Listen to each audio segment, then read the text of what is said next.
So, hi kids. Good evening, everyone. Today's class we will be learning how to shade. For the past few weeks, I've been noticing that all you guys, most of you are very good at drawing, but the problem is where you are not able to shade properly. So, for us to learn shading, for us to give a proper 3D effect to all your drawings, you need to learn shading technique very well.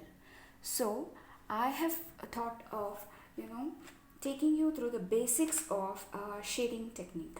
So, the very important, most important thing in shading is to learn to, release the pressure on your pencils. For instance, we have noticed that we normally start in any given object, we normally start from dark to light. How do you get this dark to light effect?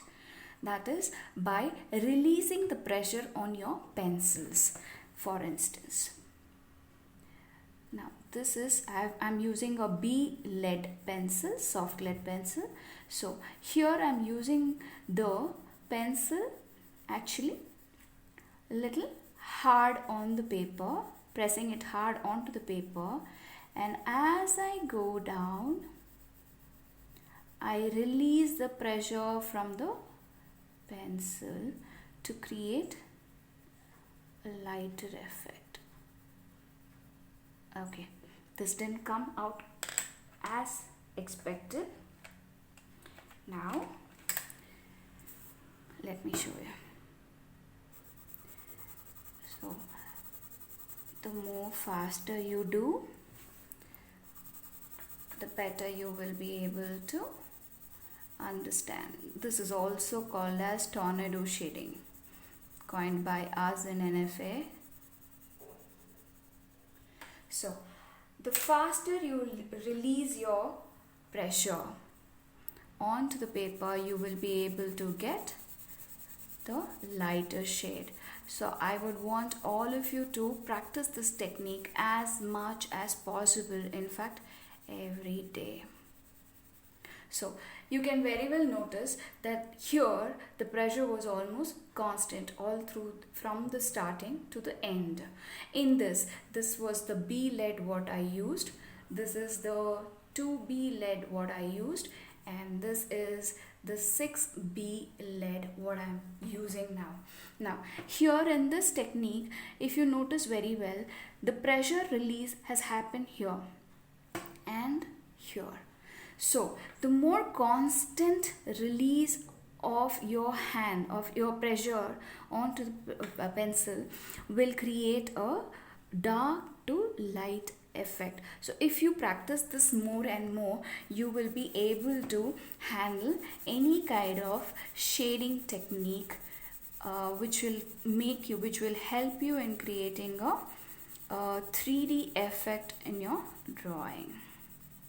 See, so this is very, very important. So I would want all of you to practice this for almost every day. Now the same thing we will try doing in different colors. I am using Staedtler watercolor pencils, Luna watercolor pencils, red color. Now if you notice, my color is slowly getting released. Always remember to use one direction and without any white spaces. Now to show you even more, to make it more colorful, I'm using darker blue.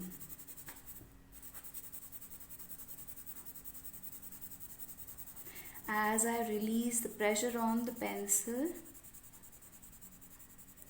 your shading gets lighter. One more color I want to show you in green. So here you go. Hold your paper firm. Since I'm not using drawing book, it is little difficult for me to color it in one stretch. Please do not lift your pencil away from your paper. Okay, here my pencil leads are not sharpened properly, so I'm not able to get this. So this is a wrong technique. These two are right.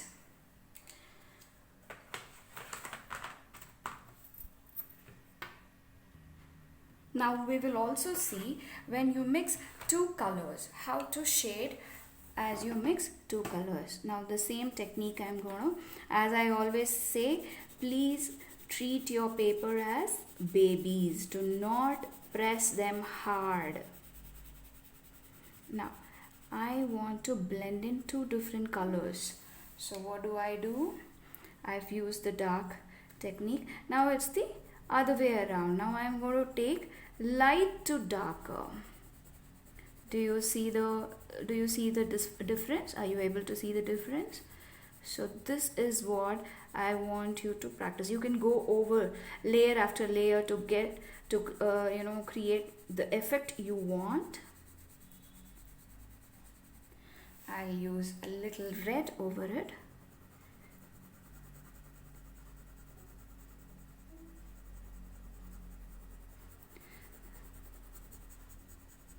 So this is a perfect blending of both the colors. So you can see a light shade of purple, here is the red, and here is the blue. So this is a beautiful shading technique that we all need to practice almost every day in our life for us to master the technique. Okay, so I would want all of you to do the same thing in A4 size papers. First start with the B leads and end it with the highest grade, that is 12B lead. Then thereafter start with the different colors, single color tornado shading. This I have coined it as tornado shading. This is dark to light. So start with single colored tornado shadings, then start merging two colors. This way you will be able to understand which two colors when merged give what color. So for instance, red and blue gave us purple. Okay, so likewise blue and yellow will give us green. So you can find out which other two colors when merged give you what color while you are practicing the tornado shading.